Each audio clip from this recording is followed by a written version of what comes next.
thing to do is to reach across and try and knock the ball out. It has to be perfect timing for me to reach across and knock it out like that. All he has to do is hold it that extra bit tighter and pull it into himself. All right? The problem with that is, if I don't get it perfect, I'm probably going to hit his arm, or I'm going to hit his body. We said earlier, the only time you're allowed to tackle the person is the side on charge. If you hit him, that's a free, all right? The second thing, but the most important thing, because we already talked about footwork, is that's going to lead me into crossing my feet. If I don't get it, he holds the ball, he's going to break through. It's going to take me 1, 2, 3 steps to get after him. All right? My job is to tackle with the near hand. The benefit of that is if I don't get it the first time, I don't cross my feet, I'm still going in the same direction. I might get him the second time, or I might get him the third time if he's allowed to take multiple solos. All right? So always the near hand. If I'm on this side, it's the near hand. All right? The same premise in terms of, like, the first thing is getting to the side. So a lot of the guys, even when they're going back, a lot of them will have got nearly close enough, but just because they see the man, they're eager, and a hand starts coming over his shoulder, so again, encourage them to get to the side. The other, so I've got the ball, it's the same as in hurling. If a guy has the ball in hurling, if he's holding it in his hand, you're not going to put a hurling to try and block that off. It's the same in football. It's the concept for the guys of waiting for the ball. So if I've got the ball here, there is no point in the guys going in. You can't strip, you can't tackle the man. The whole point is to wait. I've only got 4 steps before I have to present the ball either to solo or I've got to hop it. That's when the ball's available to tackle. That's when they come in with their hand. Rather than this idea of, oh, just because I'm side to side, now I'm ripping and grabbing. That's not a tackle. That's not going to be successful for the guy. It's that confidence. Just wait. It's 2 steps. It's 2 seconds. Then the ball is ready. Now you can tackle it. Now you can slap it away. Now you've got your opportunity. If you miss it the first time, you wait again till the next time the ball is going to be played. That's your chance again to get in and get the ball. So that kind of patience bit for the guys is a difficult skill because they just want this thing back. There's only one of them on the pitch. I want it for myself. But again, giving them that skill of actually getting that timing piece for it in terms of when can you go and play the ball, when can you get it back. It's the same principle in terms for hurling. When are they going to go and try and hook or block? They're not just going to go in swiping at a guy when he's got the ball in his hand. So again, if we can keep that consistency in terms of what we mean by defending across the codes, it makes it easier rather than going, well, in hurling I do this, or in football I do that.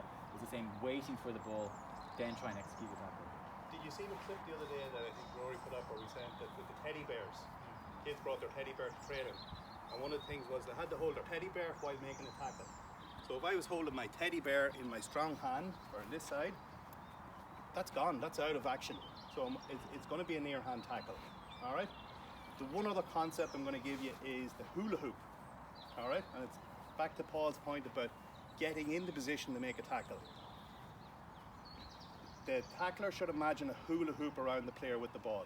A lot of the time, we try to make the tackle from outside the hula hoop, and you end up reaching and off balance.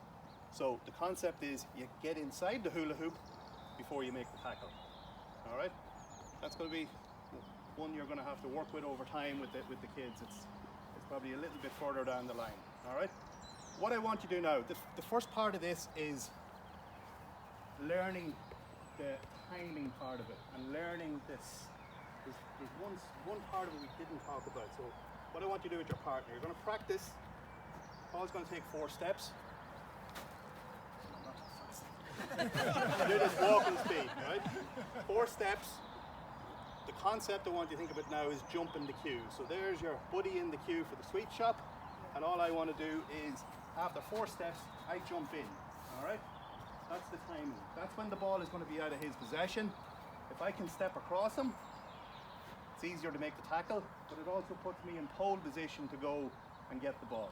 So, very slow. 1, 2, 3, 4. You go 4. 4. So it's about getting your timing in your head. I mightn't actually go for him the first time. I might let him do it, and then the second time, step in and try and do it away. The other thing I suppose when we think about the stepping in front of him or getting your timing right, it future-proofs the boys in terms of size, speed, or athleticism, because it doesn't matter whether you're big, whether you're small. This is the same science. If you you get your timing right, you can tackle anybody. It doesn't matter whether you're the smallest, right? So if you get your timing right, you'll always be able to execute it, rather than relying on being, well, I'm physically bigger or stronger, or I'm just going to push the ball out of the way. So it means it's successful for all the guys because they're not dependent on having to be pushing someone else out of the way. Again, it's just like getting that idea for them in terms of that they're in control of when do they want to go get this back, and that they wait for an opportunity to get that back. And that's, again, particularly when in the game situation, that's hard because there's the tendency to want to crowd and carry. But again, in training sessions, giving them, again, creating those more opportunities for 1v1 elements for them to execute that, rather than having a second boy and a third boy come in, because that makes it much more difficult for the guys.